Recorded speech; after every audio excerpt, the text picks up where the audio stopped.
فیصل آباد کے ایک مدنی اسلامی بھائی کے بیان کا خلاصہ ہے۔ ہمیں ہمارے استاد محترم قاری غلام محی الدین صاحب نے واقعہ سنایا کہ قاری صاحب کے تایا جان اور ان کے ایک ساتھی دونوں محدث اعظم پاکستان کے عقیدت مند تھے، آپ کے پاس حاضر ہوا کرتے تھے، خدمت کیا کرتے تھے۔ ایک مرتبہ کی بات ہے کہ یہ دونوں حضرات رات کے وقت حضور محدث اعظم پاکستان رحمۃ اللہ علیہ کی خدمت میں حاضر ہوئے اور آپ کے سر کی مالش کرنے لگے۔ روٹین یہ تھی کہ کچھ دیر کے بعد محدث اعظم پاکستان خود ہی فرما دیتے کہ بس کرو، جاؤ آرام کرو۔ مگر آج کی رات عجیب معاملہ تھا کہ آپ آنکھیں بند کیے تشریف فرما ہیں اور یہ حضرات خدمت میں مصروف ہیں۔ درمیان میں وقفے سے آپ نے 3 مرتبہ کہا سبحان اللہ۔ ہر بار سبحان اللہ کہنے کے بعد خاموش بیٹھ جاتے۔ کافی دیر کے بعد آنکھیں کھولیں تو قاری صاحب کے تایا جان اور ان کے ساتھی سے فرمائے تم لوگ ابھی تک یہیں ہو، جاؤ آرام کرو۔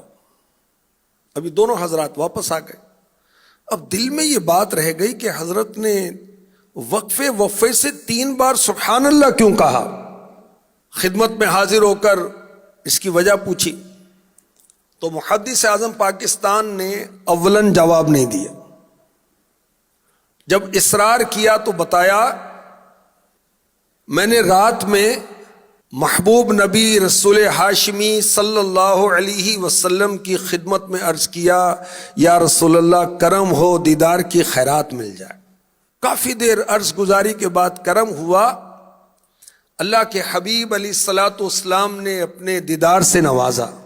وہ جمال بے مثال دیکھ کر میں نے کہا سبحان اللہ۔ ایک بار دیدار کی نعمت نصیب ہوئی تو دل میں پھر خواہش ہوئی۔ فرماتے میں نے پھر درخواست کی تو آقا دو عالم نور مجسم صلی اللہ علیہ وسلم نے پھر کرم فرمایا، پھر دیدار ہوا تو میرے منہ سے پھر نکلا سبحان اللہ۔ فرماتے ہیں میں نے تیسری مرتبہ درخواست کی، میری بار بار عرض پر 1 مرتبہ پھر کرم ہوا اور پیارے آقا صلی اللہ علیہ وسلم نے ایک بار پھر اپنے دیدار کا جام عطا فرمایا۔ اس بار بھی منہ سے بے اختیار نکلا سبحان اللہ۔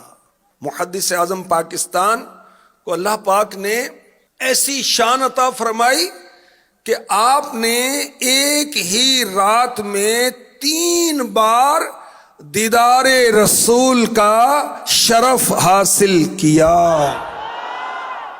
سبحان اللہ۔ اللہ کریم محدث اعظم پاکستان پر کروڑوں رحمت نازل فرمائے اور ان کے صدقے ہماری بے حساب مغفرت فرمائے اور ہمیں بھی دیدار رسول کا شرف عطا فرمائے۔